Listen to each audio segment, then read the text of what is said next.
Ms. Gavito, you served for 2 years as Deputy Assistant Secretary for Iran, Iraq, and Public Diplomacy.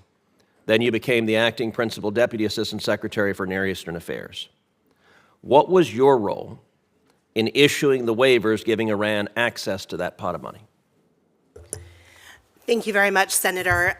With regard to the $6 billion in question, the $10 billion, not the sorry. not the $6 billion in ransom. That's another problematic decision. Apologies.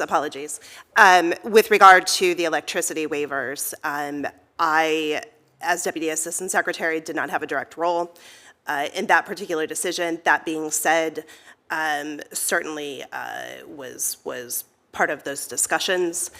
As Ambassador Jacobson has noted, the intent behind those waivers was to incentivize the Iraqi government. I'm not asking about the intent. Did you support those waivers? I was not in a decision-making capacity. Did you agree with the decision? I would have to review, Senator. Yes, I believe that incentivizing Iraq to divest itself of Iranian oil is positive. Okay, Ambassador Jacobson, these waivers will have to be renewed this summer or they expire. If confirmed, would you support reissuing those waivers? So I'd note that those waivers have spanned at least 2 administrations and been renewed 21 times since 2018, if I'm not mistaken. I take heart from the commitment of the government of Iraq to achieve energy independence by 2030. That's not an answer to the question. Would you support reissuing those waivers? Well, I don't think it would be up to me, and I would be more than interested in serving as part of the conversation. There is a consistent pattern in this administration of giving money to theocratic lunatics who want to murder us.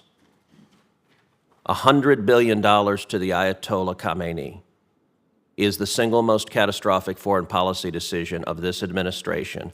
And today, this administration continues to refuse to enforce the oil sanctions, enriching the Ayatollah, funding Hamas, funding Hezbollah, funding those who are murdering Israelis and trying to murder Americans. How does it make sense to give billions and billions of dollars to theocratic lunatics who want to kill us?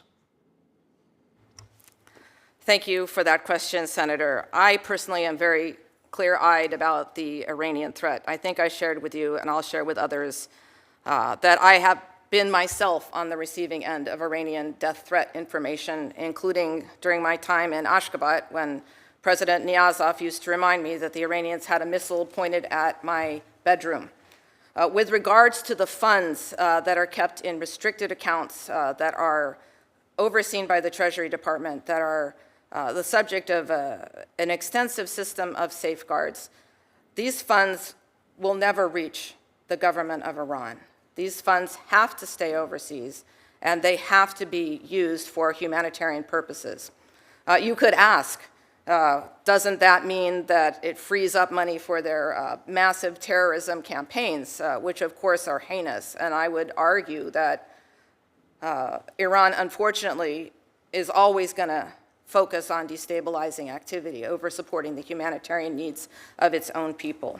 With regards to the sanctions, the administration hasn't lifted any sanctions, and as far as I know, it's implemented another 700 sanctions. But it refuses to enforce it. My time's expired, but the results are indisputable.